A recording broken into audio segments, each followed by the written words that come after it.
Okay, let's play some damn chess. Street whore. White is ready to play 2d4. Let's control that square by opening with the Sicilian defense. Nice try, but this is not the Sicilian defense. Try again. Nice try, but this is not the Sicilian defense. Try again. Nice try, but this is not the Nice try, but this is not the Sicilian defense. Try again. Nice try, but this is not the Sicilian defense. Try again. Nice try, but this is not the Sicilian. Nice try, but this is not the Sicilian defense. Try. Nice try, but this is not the Sicilian defense. Try again. Nice try, but this is not the Sicilian defense. Try. Nice try, but this is not. Nice try. Nice try, but this is not the. Nice try, but this is not. Nice try, but. Nice try, but. Nice try, but this is not the Sicilian defense. Nice try, but this is not. Nice try, but this is not the. Nice try, but this is not the. Nice try, but this is not the. Nice try, but. Nice try, but this is not the. Nice try, but this is. Nice try, but this is not the. Excellent. Let's take a look at some of the common ideas and moves in the sharp Sicilian defense. Suck my slut. Can you find a strong developing move that prepares d2, d4? The pawn may be hard to defend on e5. Try to find a good developing move instead. Great job. White prepares to play d4 and open up the game. Let's play that move.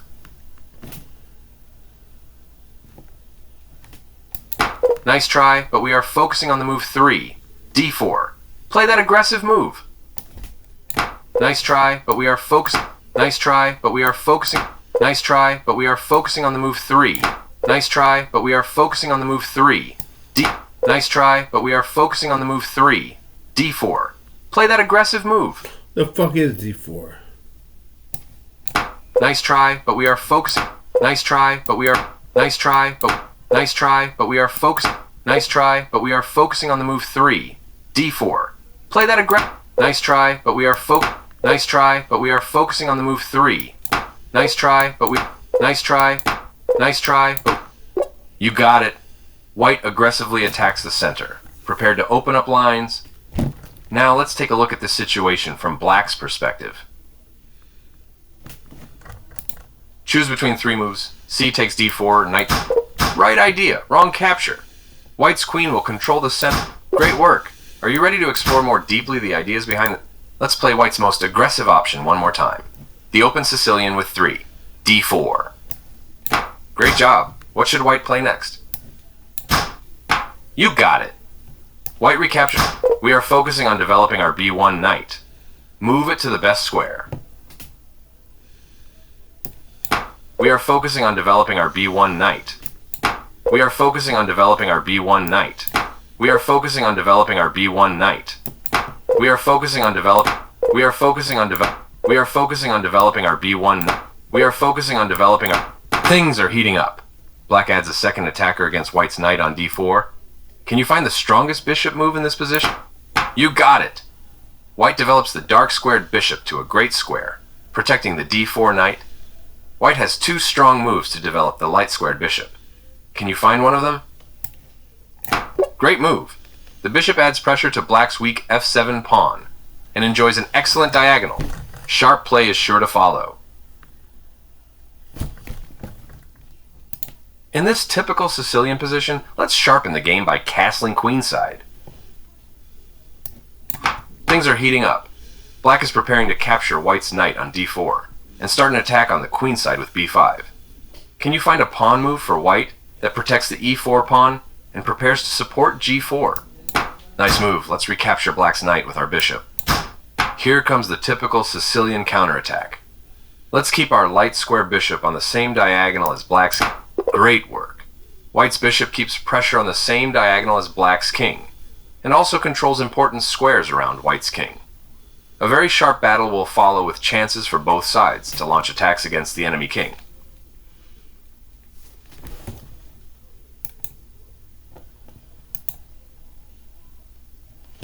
Okay, you ready to start the fucking game with normal spit.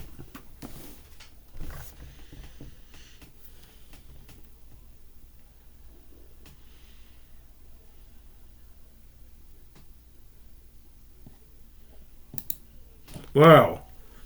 She's cute. I'm gonna have to watch that girl. She's cute. Is it button? Now I probably forgot everything I fucking learned. God damn it.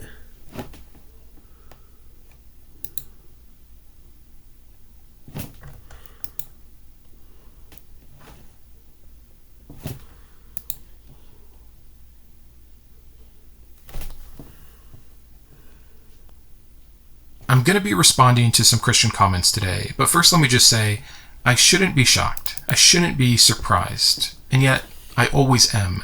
It's one thing to know that this exists. I mean, good Lord, I was a believer for 30 years. I was in this middle phase for like 5 or 6 years, reading everything I could get my hands on, hearing every argument from every side, every angle. Plus, I've been doing this for 2 years now. Almost exactly. This video comes out Tuesday. Wednesday's my 2-year anniversary. You need to know the French and maybe Carol we'll do something comment. Thursday for it. Black so for over supports the 700 days D75 straight, bush I've been with getting either E6, comments the from French, Christian. or C6, You'd think the there's Carol nothing comment. that could surprise me. And then, bam, I do a video like this. Here comes Baldy. the Christian. Suck my dick, bitch. Suck my dick, bitch. You suck my dick, bitch. Comments.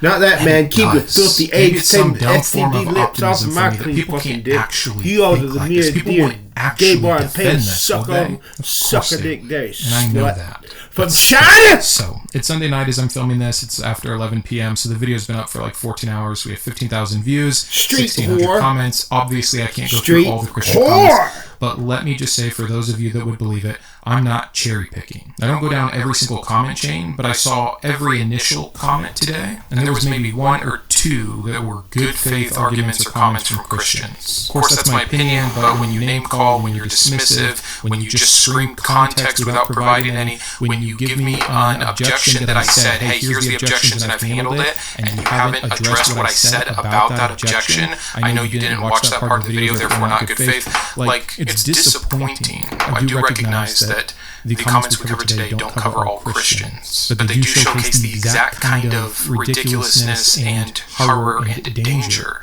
that the video was about. I've gone on too long, you don't want to hear all this, let's just get to the comments. Victorious Catholic says, once again, wrong, and the whole point is being missed. Child sacrifice sadly was commonplace in that area, in that time frame, so to have God say, only faith is important, that's earth-shaking. It's not only faith is important, it's only faith that shows itself by action of the willingness to kill a child is the faith that is important. It's obedience. Without intervention, so the story goes, Abraham picks up the knife and he's going to kill his child. The point is clear. Be willing to do whatever your God tells you, no matter how horrendous or how much it hurts you, to show what, does the angel say. I see now that you do fear God. That's the point. Are you afraid enough or have enough awe or reverence, if you want to go with that, to do whatever this higher power commands you to do? Which is exactly what my video was about. I did not miss the point. I am not wrong. You just don't like it. Flat Truther says, Abraham knew that God was the creator of the universe and held the keys to life and death and knew that God could bring Isaac to life. First of all, show me where he knew that. Show me where it's alluded to in Genesis. We know no such thing. I cover this. This is retcon that happens later in Hebrews. There's no reason to believe this. He trusted God even with the thing, Isaac, that he loved most. He trusted God even if God was killing him or his child, which was given to him as promised from God when he was nearly 100 years old. Little of the Bible can be appreciated for what it is by non-believers and scoffers. Well, Stupid! If you're going to tell me God, that you the are Word of stupid God shit. that is useful for what? Teaching, rebuking, correcting, and training in righteousness is not useful unless you first already believe, then what a ridiculous book it is. Also, then why does any Christian use the Bible to evangelize? Isn't it just falling on deaf ears? I swear, every single comment you'll see today, if you actually go that way, whatever that particular Christian and their particular brand of Christianity is trying to get us to think, it immediately makes a different part of Christianity fail. Also, being willing to kill your son isn't trusting God with the thing you love most. It's killing the thing you love most because God said to do it. And again, with these Christians, just watch the video before you comment. Because even if we believe what Hebrews says, that Abraham knew and expected God was going to do this, it's still horrendous. And by do this, I mean resurrect Isaac. I said it in the video, would you today, if you heard God tell you to slit a child's throat, go do it under the guise that if God wants, he can bring that child back? If this is the justification, you no longer have to worry about sin. You can do whatever you want as long as you think it's God. God tells you to have an affair? No problem, do it. Because you know what? If you believe in the power of your God, He can rewind time and make it like it never happened. The logic is the exact same. Because God can undo your sin, you can do your sin as long as it's God who tells you to do it. So again, morality is not objective. It's completely situational and subjective. These fail so hard. Heaven-bound 7777 says we must obey God rather than human beings. This is actually the entire point of my video. We must obey God over everything else. It doesn't matter what He asks of us. Doesn't matter what His nature is. Doesn't matter about anything. Divine command theory. He's more powerful, so you do what He says. My question for people that talk and think like this is, if you found out tomorrow, to your complete knowledge, that Yahweh is the wrong God, and that it's actually Allah or some other God you don't believe in and think is evil, would you immediately start doing their will just because they're God? Think about that and the implications. Think about why that completely demolishes the power of this argument. A servant of Jehovah, Abraham witnessed firsthand Jehovah's power to raise the dead. Jehovah promised him that the son would become a multitude. Genesis chapter 17, 5-6. His confidence about Jehovah's ability to raise the dead and His promise to do so, should the need arise, was not based on what he read in any book or was taught by any eloquent orator. The man spoke with Jehovah, God, face to face. I thought no one could speak with God face to face. Anyways, his epistemic warrant for faith is far superior to either of us, and his confidence that God would fulfill His promise, even if that necessitated a resurrection, is seen here. Genesis 22:5, He said to His servants, "Stay here with the donkey while I and the boy go over there. We will worship and then we will come back to you." After Jehovah, God has revealed Himself through clear signs, it is never a mistake to trust in His promises. First of all, see this video for exactly why you shouldn't trust in God's promises. And despite the ridiculousness of this comment, it actually does bring up two good points that I want to address. First of all, it is part of the, God would resurrect him because God promised Abraham that He would use Isaac. So if He has Isaac killed, He can't use Isaac. Therefore, we have a contradiction, a promise of use and a command for death. So what do Christians do with this contradiction? They go with the one that favors them. Well, yeah, it's a command for him to die, but it's a test of Abraham's faith. So surely, even though it's never said, this is not in your Bibles, God never claims that He's going to do this. It happens all the time. I will say one verse and why it's incorrect, or harmful, or wrong, or immoral, or whatever. And someone will say, "Nuh-uh, because over here it says this." Yeah. Contradiction. You're not making this any better. And why does your verse trump my verse? Also, he's saying, should the need arise, you mean when God commands that Abraham kill him? That's not the need arising. It's not like Isaac got sick. Isn't God all powerful? If He wants to do something through Isaac, it's His responsibility to keep Isaac alive, interfering with free will, by the way, which is another huge part of the excuses that have come up on this. This is what I mean. You can't have it all the ways that Christians need it. Each one of these comments is a little snapshot of an excuse that fails if we utilize one of the other Christians' excuses on some other end. And I did want to point out, and I meant to do it in the video, so I'm glad a few commenters said this, the part about Genesis 22:5, where Abraham tells his servants, "We will be back." Why did he do this? It must have been because he knew God wasn't actually going to have him go through with it. Well, then God's a liar, because God rewards Abraham for being willing to do this. If Abraham thought he didn't have to, then he wasn't actually willing. So he didn't pass the test, nor did he show that he feared God, which is what the angel says. Do you see how that breaks down? There's many more reasonable explanations for why he did this. The best being he didn't want to arouse suspicion in the servants by saying, "I and I alone will be back." I'm sure he told the servants, "Come on, we're all going to go on this journey." He didn't tell them at that time, "Hey, by the way, I'm going to kill Isaac, and it'll just be the three of us coming back." Maybe he said it out of desperation. Maybe deep down he hoped that God would stop him. Maybe it was just common speech. "We're going over here, we'll see you later." And for every Christian that wants to use that "we" to say, Abraham knew, which again would defeat the entire test. If you read further after the incident and after the blessing, we hear only singular about Abraham going back, which many atheists and secular people have said, "Oh, that indicates that actually, in the original versions of the story, Abraham did kill his son." So we still have some of that phrasing left in the story. Now, I'm not going to cling to that, just like I'm not going to cling to the "we." They can cancel each other out for all I'm concerned. The story is so crystal clear within what is actually happening that Abraham was willing to kill his son because God said so. That pleased God, so God blessed him. This is the point I was making in the video. It's that blind obedience that eradicates morality. The rest is just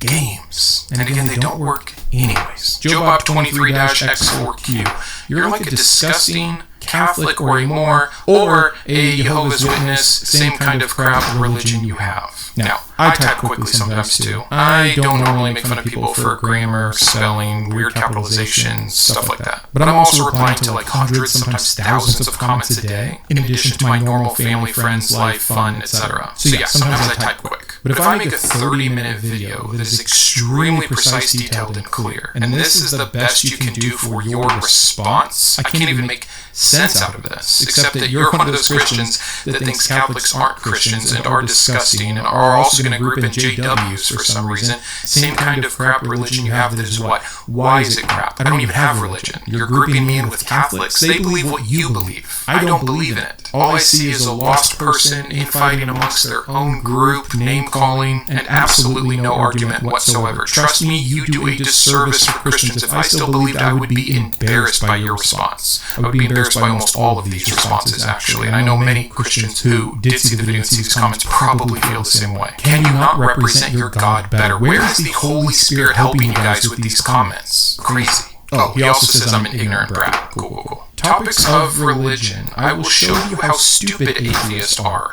You are comparing mentally ill people, even as you stated in this video. There was one guy, fully mentally well, mind you, not crazy, a true man of God. He was stopped and Abraham knew God would make the way. That's a lot of faith that not one person I know or myself has that much faith. You don't understand faith at all. One day you will regret these videos. You don't understand righteousness and morality at all. Fakers, you are liars. Seems rational, seems pretty calm here. Is there anything that's worth getting to here? So he brings up at the beginning that I'm comparing mentally ill people, even as I stated, to Abraham, who is fully mentally well, not crazy, perfect man of God. Okay, let's start there. When I brought up right at the beginning of the video, the people who, in the name of God, said they were hearing from God's voice to kill their children, I agree that they were mentally ill, because I don't believe there's a God. Of course, that's what I think. And if Christianity didn't exist, would they maybe have found some other source of inspiration that was fueling their illness to commit these harms? For sure. But they didn't, because Christianity does exist. Supposedly the one true religion from the one true perfect God, and it can be used in this way. Now, I will say, just because something can be used to do harm doesn't mean that that initial source is fully responsible, because it could be taken out of context. But here's the thing. The story is not taken out of context, and it's one of many stories that would give someone the idea that they should be obedient to God no matter what, and that they can hear from God. So mental illness or not, tell me exactly where they went wrong. What is the dividing line between them and Abraham? It's your assertion that Abraham was mentally well and was actually hearing from God, and that they were mentally ill and were not, but you have nothing to base that off of. Because Abraham's in the Bible and they're not? Because what happened with Abraham and Isaac was long ago and this was recent? This is about the best you can do. You're guessing. To someone like me who doesn't believe in this God, it's clear none of these people were hearing from God. Not that I believe the story of Abraham actually happened. But you just can't have this both ways. I covered this pretty well. You don't get to be the kind of believer that says, oh, when they do something horrible, because you know it's horrible, killing your own children, it's because they're mentally ill. But when someone in the Bible does it and they're rewarded by God, clearly it's a good thing. How can that be? Again, no objective standard of morality. That's why it's so funny when you end with, I don't understand righteousness or morality at all. Fakers, you are liars. What did I lie about? What did I fake? I understand righteousness, it's whatever God thinks is good. I understand morality, it's whatever God says to do. If we're talking about the Christian perception. And that's so messed up, that's the point of the video. But what do I know? I'm going to regret all these videos one day anyways. Uncanny Ricardo says, fear and trembling already went over this. Oh, then it's handled. Abraham, bless his name, is a true knight of faith. In this case, the importance of the contradictions is what matters. God promising him future legacy versus telling him to kill his children is a contradiction. Great, we agree. Only a true knight of faith this is Kierkegaard's language, by the way, from Fear and Trembling, would be able to continue believing in God, which Abraham does, hence his virtue and blessings. So Kierkegaard writes Fear and Trembling. It is an apologetic. It's a potential hypothetical to maybe erase this. All it's actually doing is admitting that there is indeed a contradiction, and like I said in the first comment, giving that to their side. Well, then, of course, it actually meant God was going to resurrect him. This is not convincing. I've read Fear and Trembling. Read it for yourself. Defiant B929 says, you Muppets completely misunderstand the symbolism of the entire story. And then they go on, oh no, of course they don't, to say what that symbolism is. It's hilarious. I'm pretty sure we're going to get to a comment later where someone specifically says this is a literal story. Abraham literally heard this from God and literally went to do this. It's so hard to answer Christians when none of you agree with each other. We are clearly meant to believe that these events actually happened in the Bible. Now, if you want to say that these events had deeper meaning, there was a moral, there was a message, that's different than symbolism. And to me, the message is clear because God and the angels say so themselves. Well done, you passed the test, you fear God. You were willing to do this, therefore you will be blessed. It doesn't take a genius to see that the message being communicated here is always do, or at least be willing to do, what God tells you to. That is what is the right thing to do. And that's gross. And that's the point of the video. So tell me what symbolism I'm missing. This one says, Abraham believed God. This is boring! All the difference in the world, like night and day. So the story goes, Abraham believed God. I do not believe in this God. There is a difference there. It is night and day. What's your point? Honestly, my frustration here is to help Christians. If you have an argument, if I'm actually wrong, if I'm missing something, let's hear it. Who do you think you're convincing with this? Who are you writing this for? Is this self-protection? Because honestly, not trying to be rude, that's how I see half of the Christian comments I've gotten over the last 2 years. That can't be it. Oh, I better say something. You're wrong. I'm right. Well, you don't believe anyways. Who are you to judge? It's nonsense. I laid out my case. If you think I'm wrong, tell me why. Does one have to believe God before they can see the righteousness of killing children? Because, again, that's all your comment says to me. Okay, I think this is one of two, or maybe the only good faith thing I heard from a Christian today. CJ says, Brandon, I watched your video on this topic and wanted to reach out. I'm a Christian, and I truly respect that people come to a different conclusion on matters of faith. I say this with humility and sincerity. I believe you may have missed a deeper aspect of the story of Abraham and Isaac. The heart of the story isn't about cruelty or blind obedience. It's about trust. A test of Abraham's faith and willingness to surrender fully to God, who ultimately never intended for Isaac to be harmed. It points to a deeper theme of provision and foreshadows the ultimate sacrifice God himself would make through Christ. That said, my intent isn't to argue or debate. It's clear you put a lot of thought into your views and your deconstruction, and I respect your journey. My prayer for you is that your heart stays open to the truth wherever it may lead. That would be my prayer too if I believed in a deity to pray to, if along the way you find that Christianity is true, as I believe with every fiber of my being. I hope you would respond. If not, then you are following the path you believe is right, and you are free to disregard my words. Either way, God bless you and yours, wishing you a good weekend. I mean, it's about as nice as a way a Christian can disagree, right? But let's look at this closely really quick. The heart of the story isn't about cruelty or blind obedience, it's about trust. There I disagree. If God wants to tell Abraham, which is ridiculous because God is omniscient, so we already have a problem there that's not addressed. Then could he not have done a test that wasn't cruel? Because even if it is only a test, God never intends Abraham somehow knows the whole time it's not going to happen, which again would invalidate the test. This is obviously cruel. If to no one else, to Isaac, and even to the psyche of Abraham. So you can't say it's not cruelty. God could have chosen to do this in any way, and we also know he didn't have to do any test at all. So there's two problems I have with what's being said so far. It's about trust, a test of Abraham's faith and willingness to surrender fully to God. By way of what? Killing your only child. The only way someone does that is blind obedience. It's turning the brain off. It's saying, okay, if that's what you want me to do, I'm going to do it. And again, that's exactly what we see with someone like Andrea Yates, the example I gave at the very beginning, which we would all say is ridiculous and wrong. I just see no distinction here. It points to a deeper theme of provision and foreshadows the ultimate sacrifice God himself would make through Christ. Okay, so that's the last thing I'll respond to here. To Abraham, this wasn't about provision. Despite what many Christians have been trained to say in response to this story, we have no reason to believe that Abraham didn't fully intend to go through with this. That's all after the fact excuses and apologetics. But the second thing here is new, although it's going to show up in more comments, and that's the ultimate sacrifice God himself would make through Christ. It's foreshadowing that. Many people say it's a typology, it's a prophecy, which is used incorrectly. The foreshadowing is the best that it gets, except it's backwards. This doesn't foreshadow Jesus, and again, of course, we're going to disagree here. When Jesus, the Messiah, who does none of the things the Messiah is supposed to do, one of them being dying unsuccessful with their mission, of all the prophecies, actual prophecies in the Old Testament that the Messiah will do, the entire story has to get flipped and retconned. That's why you still have Judaism today. They don't believe in Jesus as the Messiah because it didn't go the right way. But Christianity, which only exists because of this flipped story, this backwards narrative of Jesus' death being an atonement, purposely draws the parallels. Not just with Abraham and Isaac, but with tons of stuff, with Moses, with David, etc. Typology is indeed a thing, and I've done this video explaining why it's silly and fallacious, by the way. So within your religion, I understand that you think this God who knows everything is creating this scene to foreshadow to Jesus. But why would that foreshadowing be necessary? Like, just first of all, this never gets brought up. Why do that? To whose benefit? If it's going to happen anyways, let it happen. Was it not foreshadowed all the time with all of the burnt sacrifices via animals? Was that not good enough? God has to up the ante at the expense of Abraham and Isaac. And again, and I said this in the video, the horror here is that all of this is getting excused by way of Jesus' death, which was God sacrificing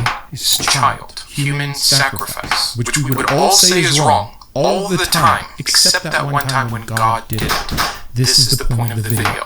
Morality that is based so subjectively on what the person in power does and can't be applied anywhere else is arbitrary and harmful. So, thank you for your sincere comment, but I don't think it helps anything. Craig Smith says, what would you do if God asked you to kill your child? Sigh. Brandon, you have no interest in the truth of any Bible story, but that doesn't stop you from spilling your deliberate ignorance in public. I have very much an interest in the truth of the Bible stories. If they were true, I would want to know. My only interest is in what is true, which has led me to making these videos because this isn't true and it's harmful. But your assumptions are always wonderful. But we've got 3 points. 1, Abraham was from a human sacrifice culture. Agreed, and the early Yahwehists absolutely did that. Human sacrifice was widespread in the ancient world, so while we may not have liked it, it made sense to him. Shouldn't it have not made sense if we don't like it, right? If we don't like it because it's wrong, shouldn't it have not made sense to the friend of God who gets to speak with God? Seems like the perfect person to actually know that it's wrong. But okay, let's keep going. This God used to teach him a lesson. That lesson is that God forbids human sacrifice.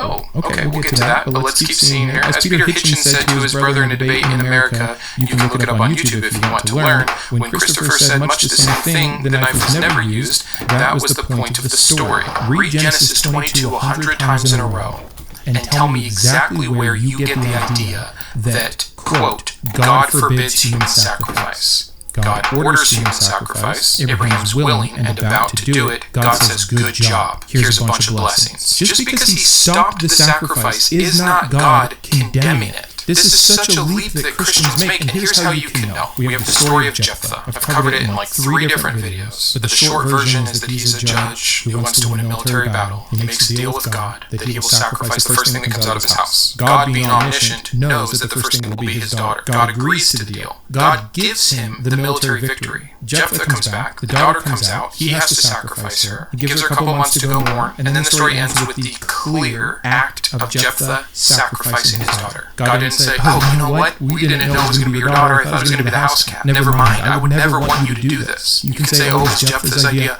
I don't care. God accepting the deal, giving the victory, and not stopping Jephthah is condoning human sacrifice. Period. It's just amazing to me that we have that very clear example where God is okay with it. God does it himself with Jesus. God orders Abraham to do it, but the one time that he stops him because the test is complete, now you don't really need to do it, that somehow means God forbids human sacrifice. You don't get to play those games. 3, it is framed and told in a way that will captivate the attention of people around a campfire or a family hearth so that they will remember it, making them the only people in the land who forbade human sacrifice. The story that's being told around the campfire is Abraham was willing to kill his son because God said so, and God thought that was good. Thus, morality is obeying God no matter what, which is exactly the point of the video once again. David says, I agree with you. Anyone can take a few verses from the Bible to argue that it says something as horrific is okay. However, do note that oftentimes happens because the context is left out of it. God dealt with ancient tribal and incredibly violent people much differently than he did later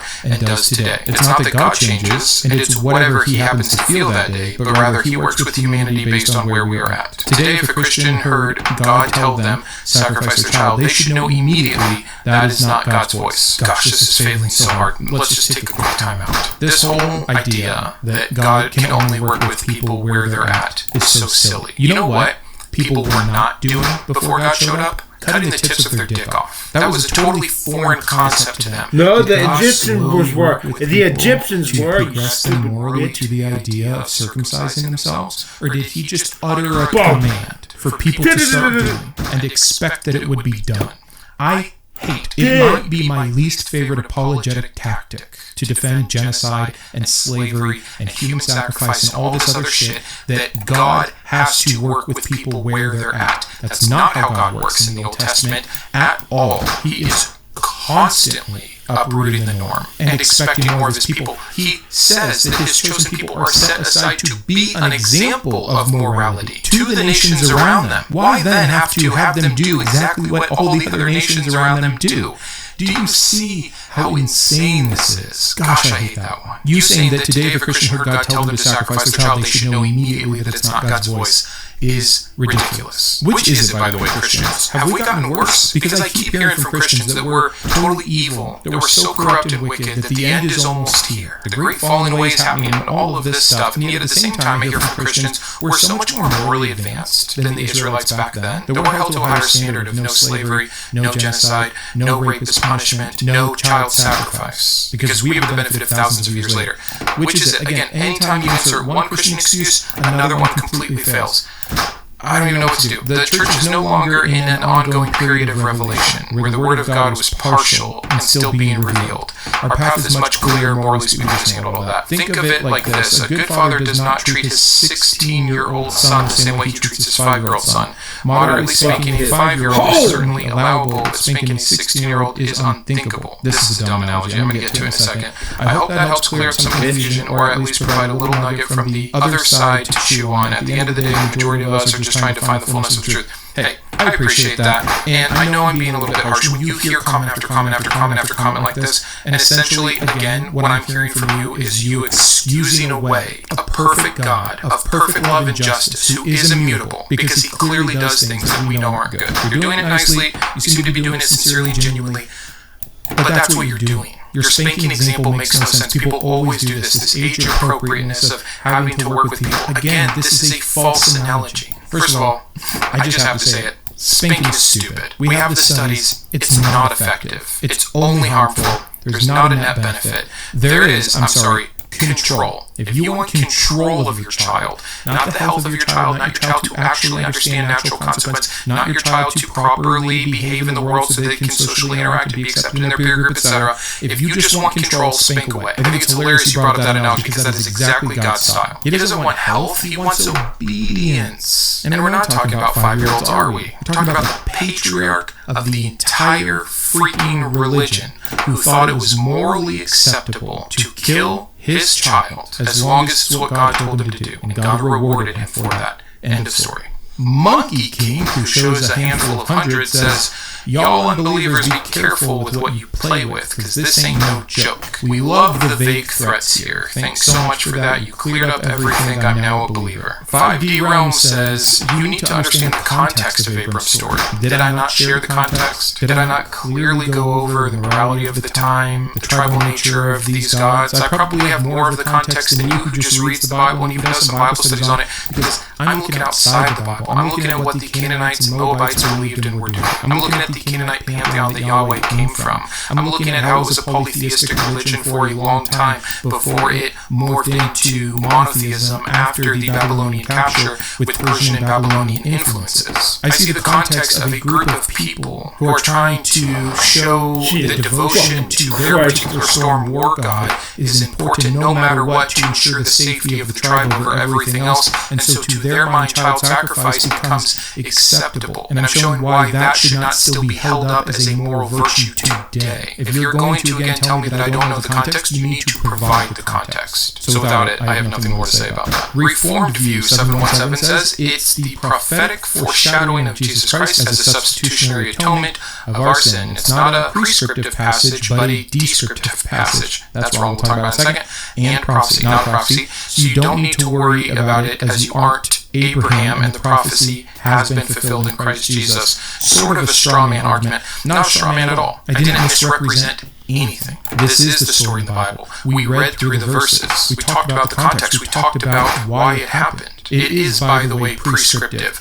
God commands Abraham to do this. Descriptive would be, one day Abraham decided to go up on a mountain and kill his son in hopes that it would get God's attention. Now, if I took that story and said, look what God's commanding Abraham to do, you could say it's a straw man, and then I'm taking a descriptive passage and making it prescriptive. This is the definition of prescriptive. This fails all the way around. Straw man comment. Rick Lamb 772 says you just don't get it. First of all, you can't say no to God. Okay, so we see where this is going. He would have taken the sacrifice anyway. Damned if you do, damned if you don't. That wonderful God of justice. The whole point of the story, one, was proof of obedience and loyalty. Next, so it would be written and placed in the Bible, so in the future Christians reading it would compare Abraham and Isaac's sacrifice to God and his son to relate to the pain the father experienced sending his son to the cross for a bunch of sinful, rebellious reprobates. Nope. First of all, John 3:16 works just fine without having to hear about one story of an ancient man almost sacrificing his child. We know what it's like to lose children. It happens all the time, unfortunately. We can picture that horror very well. So it was an unnecessary thing for God to do if that is the only reason that he is doing it. Also, by the way, no one's forcing God to kill his own son either. Again, people keep using Jesus as the excuse. Jesus' death and resurrection and sacrifice by his Father didn't need to happen, and it doesn't help with the moral modeling that we've been talking about here. And then going back to your first part, if we can't say no to God if he's going to do whatever he wants anyways, if that's the nature of the God you're talking about, why are you also trying to tell me he's so careful with my heart that he wants me to be able to understand the sacrifice he gave to us so we can see it? Jesus could have told a parable if that's what we needed. There's zero justification, no matter how much foreshadowing, prophecy, typology, whatever excuse you want to be about how it's getting to Jesus. We don't need Abraham to almost kill his son and be rewarded for God for his willingness to murder to accept or understand Jesus.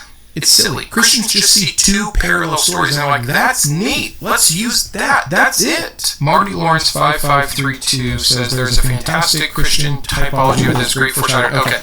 Again, just to make this video a bit shorter, many people said this, you've heard what I think about that, we can move it aside. But since I'm not going to bring it up again, let me actually just fully address this, and we add some extra parts here. First of all, foreshadowing typologies, they really work a lot better when the stories are the exact same. If Abraham didn't kill his child, then it's not a foreshadowing of God killing his child, is it? Like, I understand the parallel that begins, but it just doesn't complete. When you get this loosey-goosey with stuff, you can make any two characters share similarities. In fact, I did a video on it, like we already talked about, and in the comments I said, hey, give me some other examples. And people brought up the most random examples you could think of. And very quickly, I was able to show great parallels and similarities and comparisons and some moral story to gain from it. Go check that out. It's utterly meaningless. Also, very importantly, Isaac is not a willing sacrifice where we're supposed to believe that Jesus was. So again, just failing in the comparison. Christians don't care. Sacrifice children. One's supposed to be bad. I'll argue that the one that we call good is like the one that's bad. Therefore, the one that's bad isn't bad anymore. It's good. Wow. How ignorant and dumb. You're getting midnight Brandon right now, so apologies. T. Andrews 651 says, me, when I claim to leave behind fundamentalist Christianity, but still read the Bible like a fundamentalist Christian. Yep, that's me. I'm always taking the Bible too seriously and too literally when they're supposed to be what? What in this story did I take incorrectly? Am I wrong that God commanded Abraham to kill his son? Am I wrong that Abraham was willing to kill his son based off of that command? Am I wrong that God then rewarded Abraham for being willing to do it? Because that is what I based the entire video on. Once again, if I'm going to be accused of taking something out of context or being the wrong kind of ex-Christian, so I'm interpreting this incorrectly, you need to provide the correct version. And then I can submit it to the other 20 Christians in the comments and they can tell you you're wrong. Because none of you agree with each other. Another long one, bear with me here, but it's from Ken Shiloh, who loves to comment, so let's give him one. Once again, Brandon, I think you are way out of context here. We'll see if he provides context. First, it would be impossible for God to go against his own 10 commandments. Of course, this incident was long before the time of Moses and the giving of the law. Okay, so which is it? It doesn't matter because it was before the time of Moses, or he can't go against it because he knew what the commandments would be, and I assume the commandment you think he can't be broken here is what? Murder? Trust me, I love to bring up how that's one of the 10 commandments, and then the very next thing out of God's mouth is commanding genocide. But I'm always told that's not murder, because when God orders it, it's just killing. And sometimes killing is necessary and justified, like we get in other verses. Secondly, what a close friendship Abraham had with God, so you do not have to worry about God ever saying that you should do such a thing. Abraham and Christ were great friends, and Abe trusted God implicitly on such a deep level. Yet, to your shame, you do not even trust in God at all. That is not a boasting right on your part, but something, if you want to be on the side of goodness and not evil, you should make right with God. So to clarify, I need to get right with God so I can become better friends with him, because God only tells his best friends to kill their kids. All pass. Furthermore, since I never can stand more than 15 seconds of your videos, would you listen to such dishonest and insulting things said about one of your loved ones? Did you even cover what? Oh, so he hasn't watched the video. Okay. Then this is ridiculous. And good to know that you never do. I'll never read another comment of yours again. Did you even cover why God asked Abraham to sacrifice Isaac on Mount Moriah? It was the same mount where God sacrificed his own son, Jesus Christ. If such a wonderful story of the love and grace of God does not strike you well, it just goes to show that you are wicked and unable to understand the goodness of God, the one that tells his best friends to kill their children. Okay? Moreover, if you say, I see, then your blindness will remain. For example, does the thought of hell seem impossible to you? Yet in 100 years you will either be in heaven or in hell. Always got to add the threat. I write this letter to appeal to you. Questions are great, but your so-called truth statements declaring the Bible to be false is ugly libel attached to an even uglier eternal price tag. If you do not make this right with God, your condemnation is just. Christ died on a cross so that you may know him. Jesus Christ is the light of the world. What an ugly comment. You don't watch the video. But yet you tell me that you're writing this to appeal to my questions, which you don't know what they are, and my so-called truth statements that you didn't listen to, declaring the Bible to be false that you never heard me say. It's just like people who scream context and don't provide it. If you want to be taken seriously, if you actually care about my eternal soul, and you believe your God is going to send me to hell, and that it's, what word did you use? Just. Maybe actually give me something more than a threat of hell. And no one's forcing you to be here, man. If you can't stand to listen to people read your Bible and talk about it, there's probably a reason. People often get offended. You know what would never bother me? Is someone telling a story about when my wife tried to kill her kids. You know why? She never did that. But your man Abraham was willing to because God told him to. So I'm sure you don't like hearing about that. So you plug your ears, scream Christ, scream context, threaten hell, and disappear. This is not a good evangelizing approach. By the way, you playing around here a bit dishonestly with the text to make the comparison of Mount Moriah being the same mount where God sacrificed his own son. Those are your words. Come on. It's not Mount Moriah. In Genesis 22:2, it says, go to the land of Moriah, which had many mounts, by the way. All it says is that God will show him which one. Then later in 2 Chronicles 3:1, it says that Solomon built his temple on Mount Moriah. That one is specific. We know that Jesus was later crucified in Jerusalem, outside the city walls, specifically at Golgotha, the place of the skull. Golgotha, we know, is not the Temple Mount. It's nearby, but it's separate. By the way, lots of things that happen in this Bible are nearby but separate. Who's being dishonest now? But let's move on. This is one of the more disturbing comments. Jane Patton 8100. Here's my answer. I am a Christian, not a prophet. If I felt like I was hearing an audible voice from God telling me to unalive my son, then I would check myself into a hospital. Started out great. I was like, thank you. But, she says, why? Because God will never ask me to do such a thing. We don't have that type of relationship where I speak to him in the way Abraham spoke to him. How convenient that you don't have the same relationship God could have back then, when I'm told the exact opposite all the time, that until Jesus came about, we were so separated from God. But now we have the Spirit of God dwelling in us. Christians believe they hear from God all the time. Furthermore, God does not arbitrarily give commands like that. Which is it? Are God's ways higher? Does God work in mysterious ways? Do you know God's mind? Because whenever I say something Christians don't like, I'm told all of that. But you just get to say, hands down, God does not arbitrarily give commands like that. Who says it would be arbitrary if God told you to kill your child? Who says it wasn't arbitrary to Abraham at the time? People act like Abraham knew the rest of the Bible. Abraham was a man that did what God told him, not knowing what would happen, despite consequence. That's why he was rewarded. Blind devotion. You're just saying things. And it gets worse. Also, God promised that Abraham would not not be able to number his descendants coming from Isaac. Well, that's also a lie. There's not that many. Alive today, I think we have 15 million Jews. We can number all 8 billion people on this planet. But that's beside the point. Abraham trusted God as he should. Why, though? Knowing that God cannot lie. Not true. He knew that God would have to resurrect Isaac to fulfill his promise. He didn't know that. So later apologetic, as we've covered. With that being said, if I had the faith of Abraham, so you don't. Got it. And spoke to God the way Abraham does. Within the context of the events surrounding the situation, then I absolutely would. Gross. You're letting yourself off the hook. I know I'll never have to, so I can still feel like a good Christian and say I would be obedient to God, but he would never ask me. He would never do that. He would never tell me to. It's the exact same thing my brother-in-law said, and it fails. We have an example of God commanding this. So it's clearly in his nature. Again, if it wasn't in his nature, Abraham would have been like, whoa, not my God. But he said, yes, right away, sir. And didn't you just tell me that Abraham was the one who knew God best, that he was the one getting to speak audibly with God on a level you don't have? So why are you saying things are against God's nature that Abraham obviously knew was in God's nature? Can anyone just be consistent in their argumentation? Chapman 24 left like 20 weird comments. I'm not going to read all of them, and some of them were very long and very redundant with what other things have said, but here's one just so he doesn't feel left out. You sound as nutty as the woman who killed her kids. Okay, time out before we read the rest of your sentence. Seriously? You don't have to like me, you can think I'm wrong, but am I supposed to find any validity in your comments when they start like this? A woman who gave birth to 5 innocent living beings took them, one by one, into a bathroom, held them under water while they flailed in fear and terror and confusion and betrayal 5 times in a row. I'm that nutty for disagreeing with you about your God? You've lost all credit, but let's see what you say. Because you blame a book on her behavior. She's blaming voices, you blame the book. Who is blaming the woman for her own behavior? You? No, you are not. You blame a book.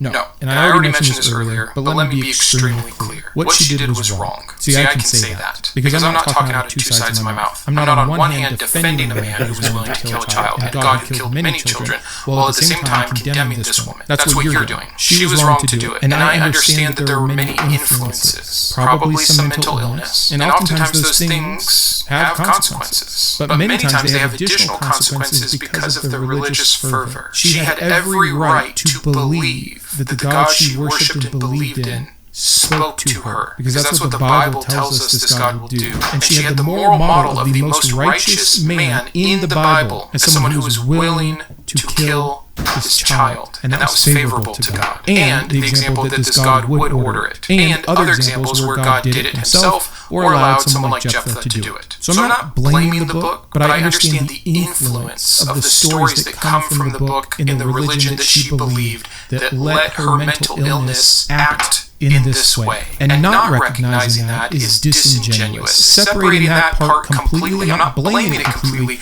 but separating it completely is dishonest. Oh, I had to give Daniel Blair some love. He says slavery can be a deserved punishment. I mean, how often do we force our own children to do chores as punishment? Doing such a thing as slavery because that child doesn't want to do those chores, but you are forcing them to do them as a punishment. First of all, I have my children do chores not as a punishment. I have them do it as a part of responsibility because they're part of a household. I want them to be productive members of society. Not everything is punishment-based. It's so hard for many Christians to get past that. Their whole world is them being punished by God, and so when they punish people, that's all they can see. No, sure. Do some parents sometimes have children have a consequence that looks something like some kind of chore or work? Okay. We can argue about the validity of that as a parenting style all day long.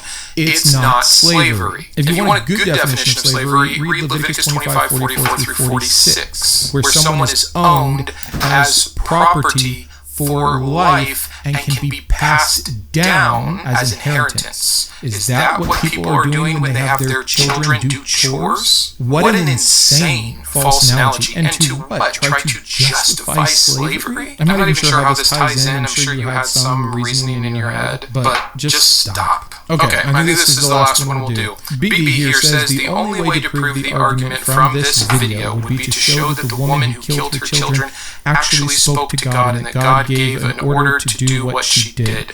One way to do this is for someone to speak with God and get confirmation that God gave this order. Without that evidence, the chain of reasoning from this video is seriously flawed. I feel so bad that you think this is an argument. Let me explain this to you clearly. First of all, you probably only watched 2 minutes of the video, so you guessed at what my point was.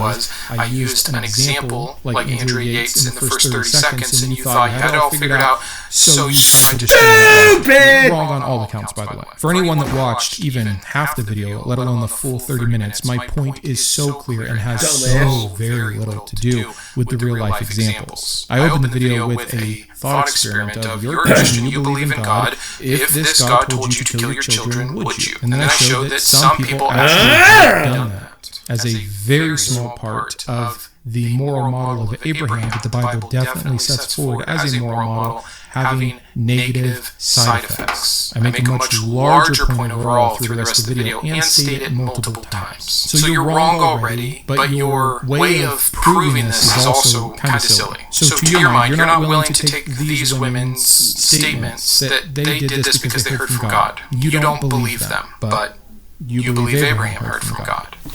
Why? Again, what's the difference here? Time, one being in a Bible and one being in a newspaper? Or is it the litmus test that you provided? We need to seek a third party to ask God if that's true. Well, good, because Christians all have the Spirit living inside them, a Spirit that will grant them wisdom if they ask for it, a Spirit that will give them discernment. But Andrea Yates was a Christian. Didn't she have that same Spirit of God? Maybe she wasn't a real Christian to you, so you'll ask a real Christian. Well, shoot, how do you know that real Christian is a real Christian? What if their discernment tells them that Andrea Yates was not a real Christian, but later you find out that in the name of God they cheated on their taxes? Are you going to go consult another Christian to see if that Christian heard from God to cheat on taxes? Do you see what a horrific system this is for discovering truth? It's almost like the Bible says, the heart is deceitful above all else. How could you ever trust any Christian?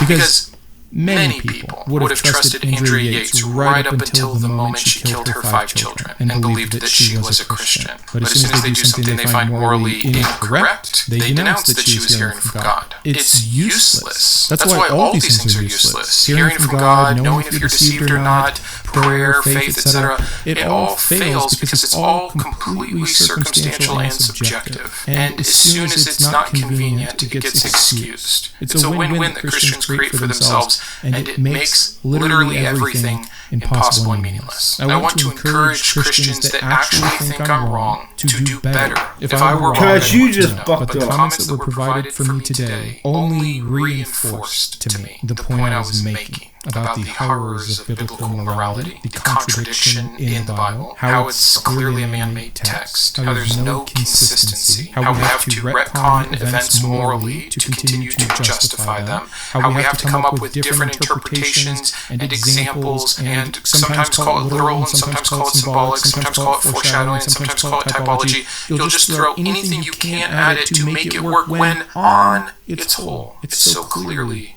wrong. And if you read it in another religion, you would know that too. But because it's the religion you believe in and the God you claim to know and love, Suck my dick, bitch. that's why it's harmful. So thanks for being here today. I'll see you Thursday for either a Thinking Thursday episode or maybe a special 2-year anniversary deal. We'll see what I can get to. But either way, until then, keep thinking. I wanted to personally thank my top tiers of support. You suck my List, dick. Dan, Boris, GVI, Jimmy, Joe, Boga, Matthew, Perry, Sean, and Steve. My humanist heroes, Craig, James, Jared, Christy, and Matthew. My atheist advocates, Aquitar, Caleb, Dan, David, Drew, Jeff, Jeffrey, Julie, Malcolm, Paul, Sparky, and Thomas, as well as all of my secular scholar patrons.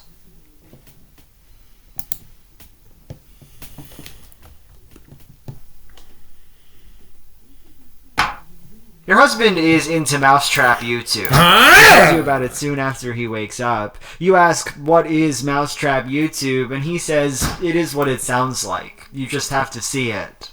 So, he brings out his phone and shows you a video. There's a bucket in a barn with some peanut butter on the inside. Mice try to get to the peanut butter, and they extend themselves too far, and they fall into the bucket. Around 10 mice fall in this way. The trap is shockingly effective. If you want it lethal, the man in the video says, just add some water to the bottom. The video stops and your husband puts his phone away and looks at you. It really works, he says. Isn't that crazy? On some level you feel sick, though you find it difficult to explain why. You don't begrudge the YouTube man his bucket trap. He seems nice enough, and besides, you have called exterminators in the past and didn't feel guilty about it. Someone's got to do the work, you think. You are afraid of mice. That's just it, isn't it? You are afraid of mice. You are not just afraid of their skittering and their speed. You are not just afraid of them pissing and shitting in your food. You are not just afraid of their tiny bodies and the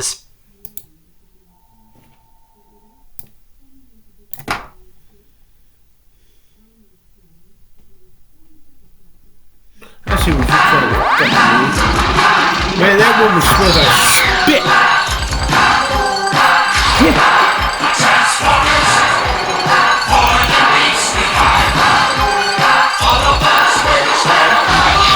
That's that pony by slut from China!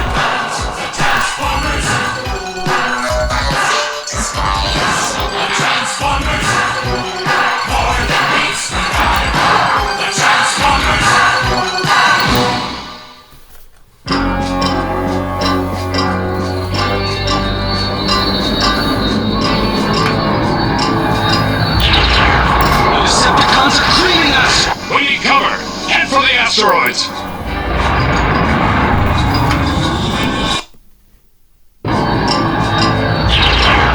Decepticons are creaming us! We need cover! Head for the asteroids!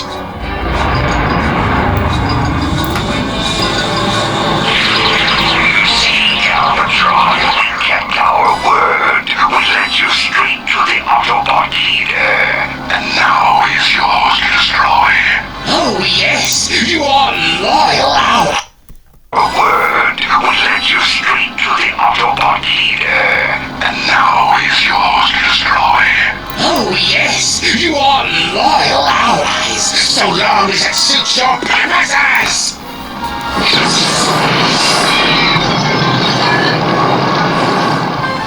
Fortunately, your purposes coincide with mine. For the moment.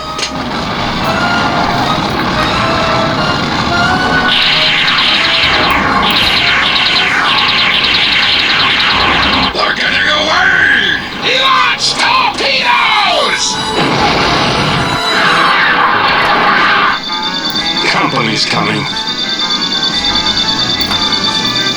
We can't outrun them, not with an engine down. Then there's only one option.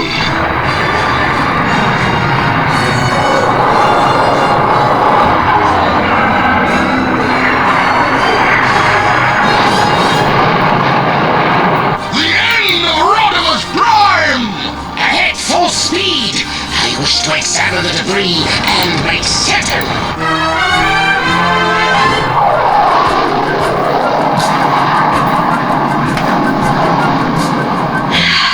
We launched the life pod just in time. Yes, but without communications it could be months until we're found. Oh, swell. What do Daniel and I do when the air runs out? Well, basically you'll have two choices, suffocate or smother. Or maybe we can dock at that, or whatever, up ahead. What is it? We'll know when we get there, kid. Let's just hope it's friendly.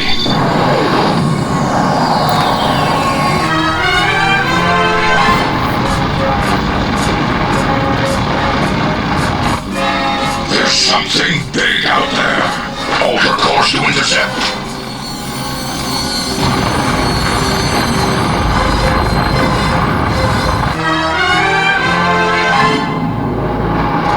It's awesome!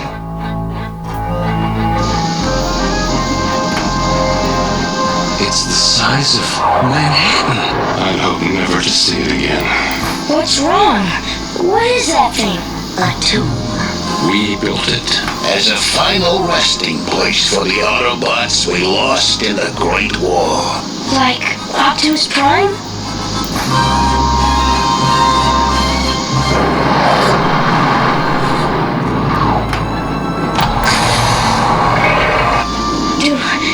Do we have to go inside? Nothing there can hurt us, Daniel.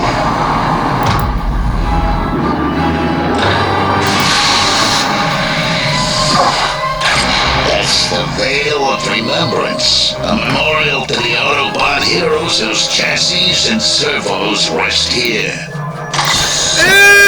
Stupid! Kiss that crooked body! I liked it better from the outside. Ironhide. Ratchet. Prowl. Huffer.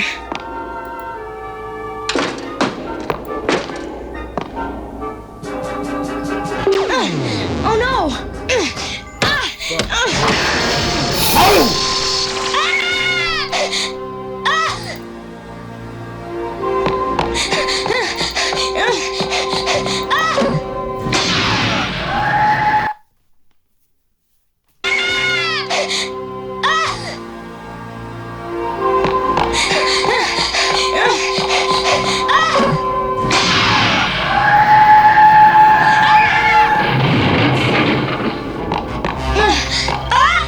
What's wrong?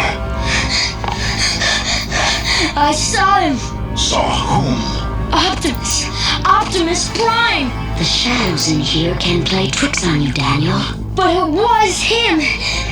You believe me, don't you, Dad? Come on, Daniel. There's only one way to find out. You're gonna open his tomb. A waste of energy, our reserve. We'll wait here. The burial chamber's on the other side of the veil. Come on.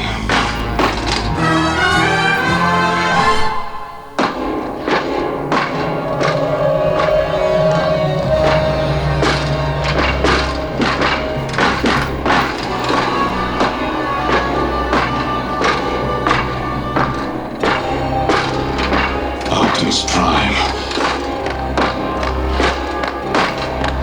If he were alive, I'd know.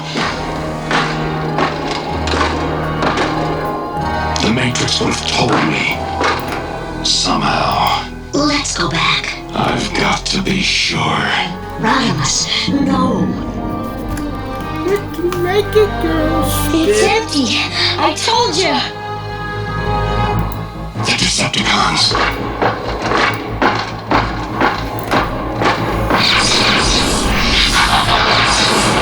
There are too many of them. One Decepticon is one too many. Take cover!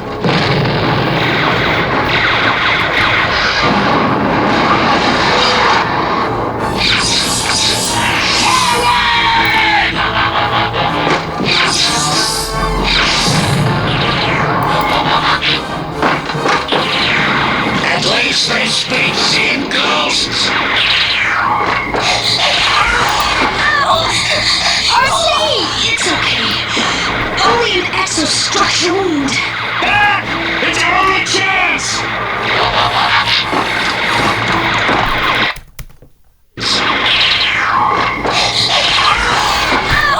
And he fucked her RC! lunch. It's okay. Only an exostructure wound. It's our only chance! I'm fixing to Donkey Kong the fuck out of you. We have them! Finish it!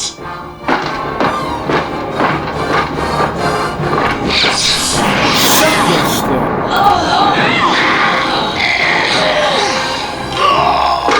How convenient, Rodimus.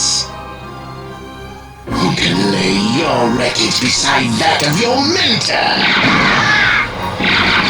Decepticons! Leave this place or die! Optimus Prime!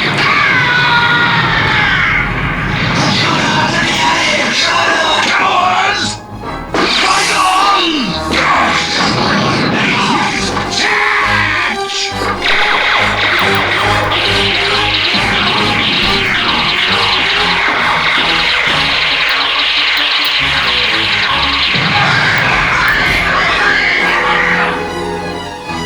Hold your fire!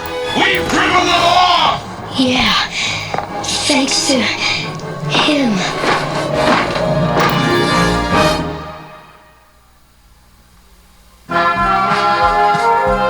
The Transformers will return after these messages. We now return to the Transformers.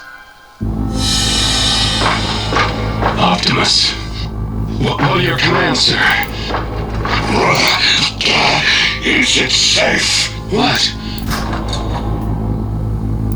The Matrix. Yes. I've been keeping it warm for you. Wait, Optimus is in no condition to assume leadership. Come on, guys. He just shook up a little. You'd be too if you've been dead for years. That's the point, Sonny. What happened, Optimus? Darkness, cold, then light. Maybe he was in a coma. Possible. Hey, he's here. He's back, and who cares how? Must complete plan. Yeah, what's the plan?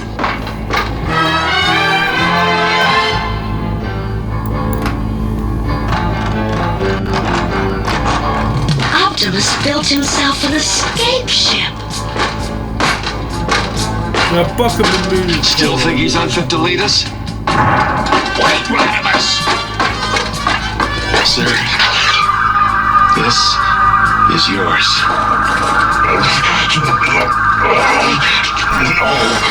No!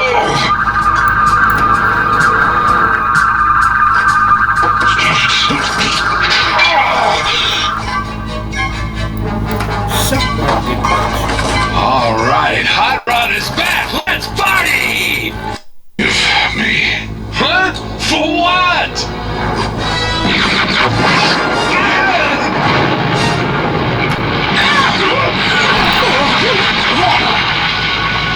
What have I done?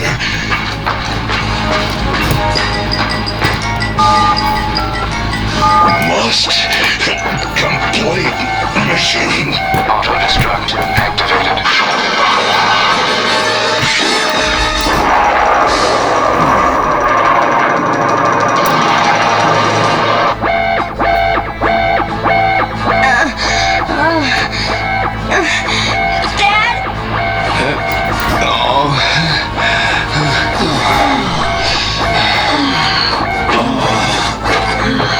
Optimus, He didn't kill us. He must have some plan. More like a recipe for Autobot fondue. We're on a collision course with that red sun. Rodimus, Cup, Ultra. We're on a collision For Autobot plan. More like a recipe for Autobot fondue. We're on a collision course with that red sun. Rodimus, Cup, Ultra Magnus, and RC. They gave their lives so that I might return to Cybertron. Daniel and Spike? The Quintessons left no survivors. Quintessons! Grimlock dumped Quintessons flat into ground!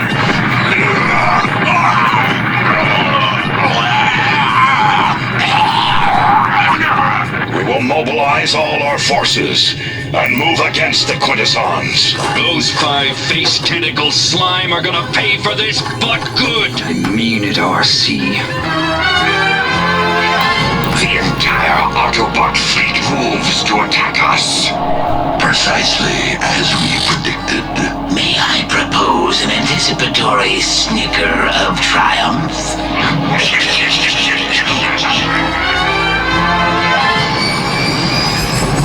Say your goodbyes, folks. We won't be seeing this place or the heroes in it ever again. Nobody will. Let's just hope this little improvisation gets us home. It's got to. The mausoleum is breaking up.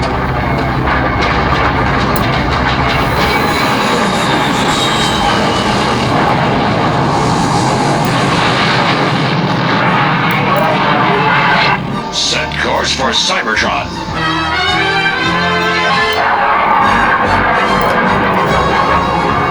The retro thrusters aren't braking fast enough. Brace for crash landing!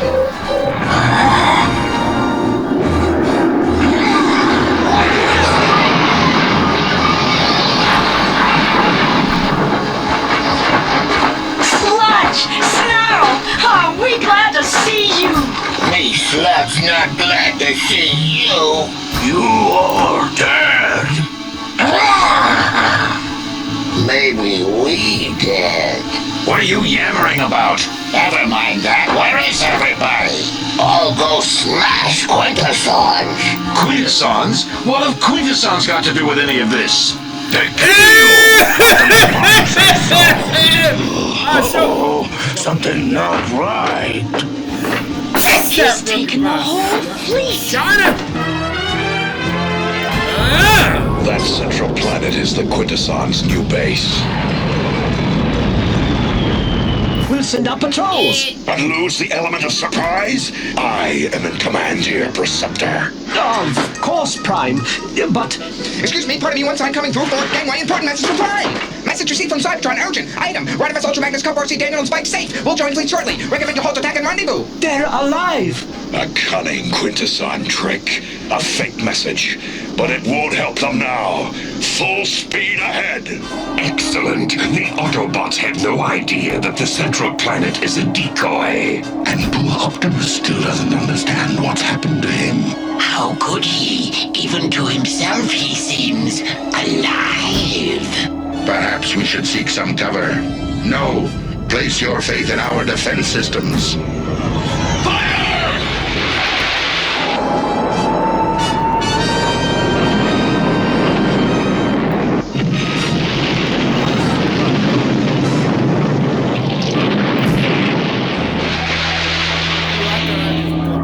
This won't even be a war. Merely an exercise in extermination. The Transformers will return after these messages. We now return to the Transformers.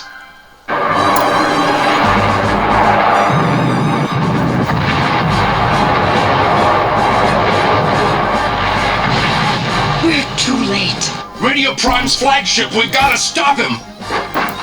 Intercept 1 to flagship. Ship carrying Radimus Ultra Magnus Cup RC Daniel Spike says imperative, urgent, priority 1, no kidding, halt attack! And can they come aboard? They live. Impossible. Another Quintesson trick. Destroy the Interceptor.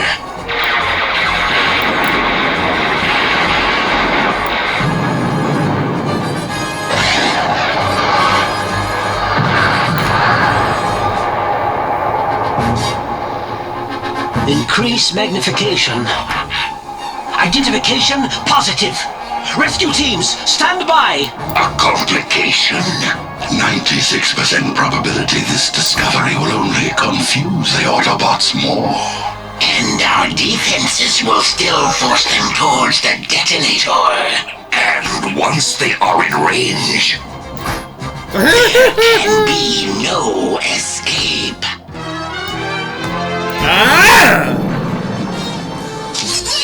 I got one person's last name. Resign. I don't care how. Turn this ship around. I'm going Optimus hunting. The blast doors to the command center are locked. Resign.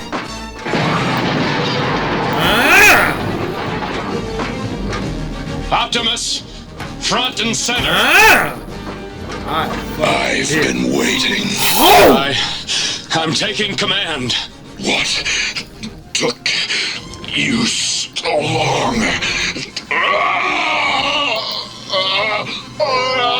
What did they do to me? And some lingering remnants of his memory and personality. But without our circuit implants, he would be Okay, utterly last game. mindless Win, and lose, draw, ordinary break, battle in the machine. ball, one refuse to Robotic rematch, or I just quit zombie. and let the internet go out. You're very sick. Let me help. Man, I beat him up! I don't want to fight you. Then stop me! How? What do I do? Please, Rodimus!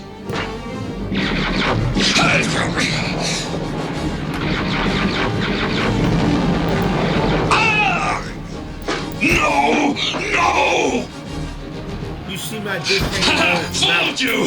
Not again! Matrix makes me too strong! Now there's a unique complaint!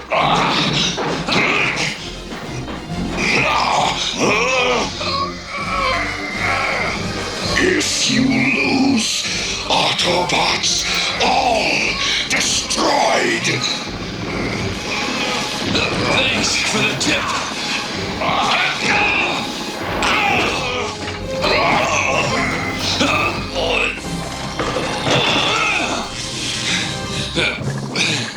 Optimus, can we stop now?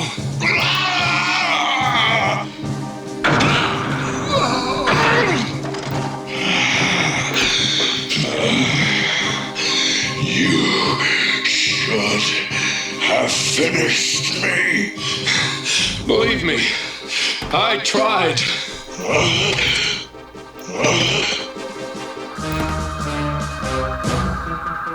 Until all are one. Monsters. They made me a weapon to destroy the very ones I loved in life. But you will save them. Rodimus Prime.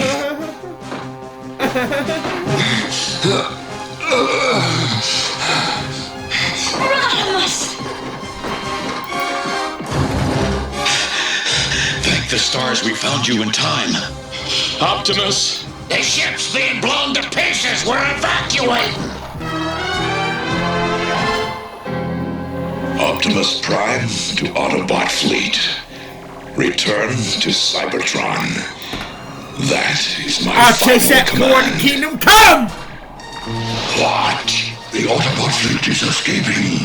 And their flagship is on a collision trajectory with the detonator. Direct all firepower on the flagship. Obliterate it.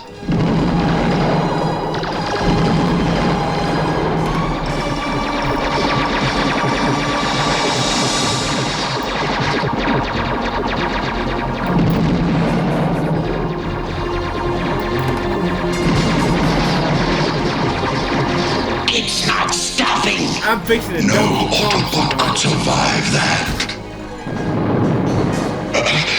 Until all are one. I'm fixing that ear, your will.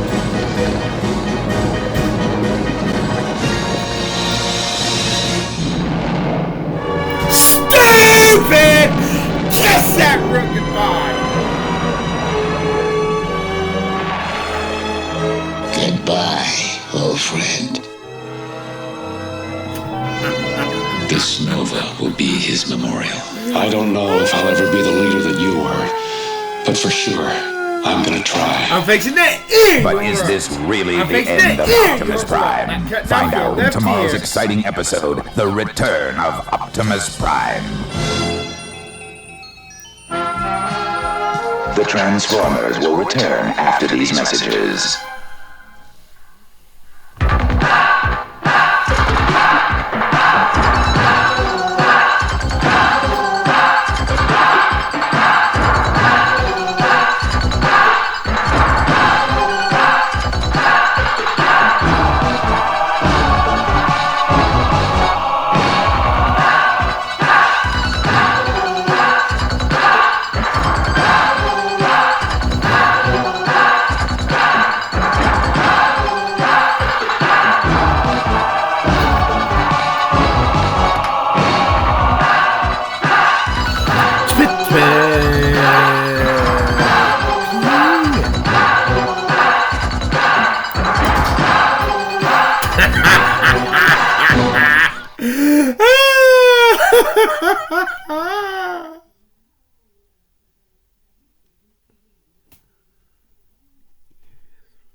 Spitball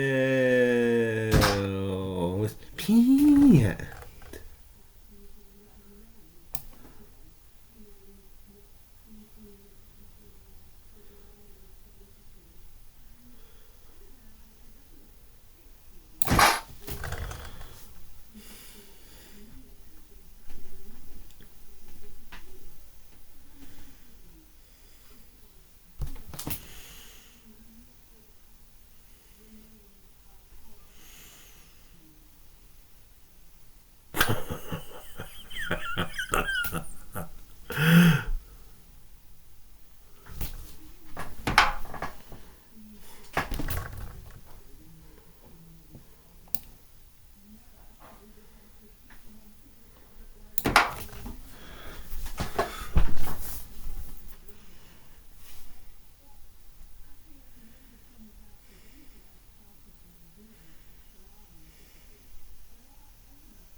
Spit.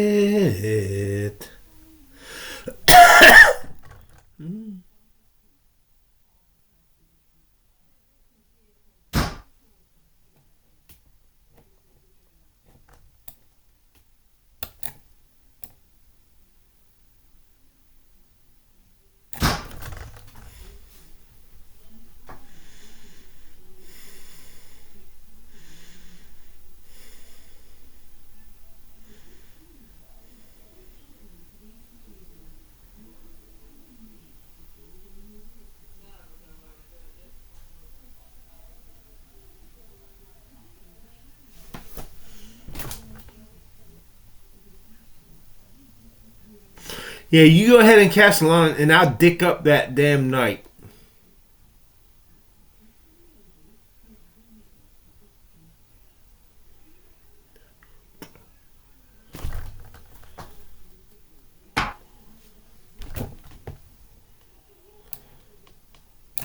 Stupid!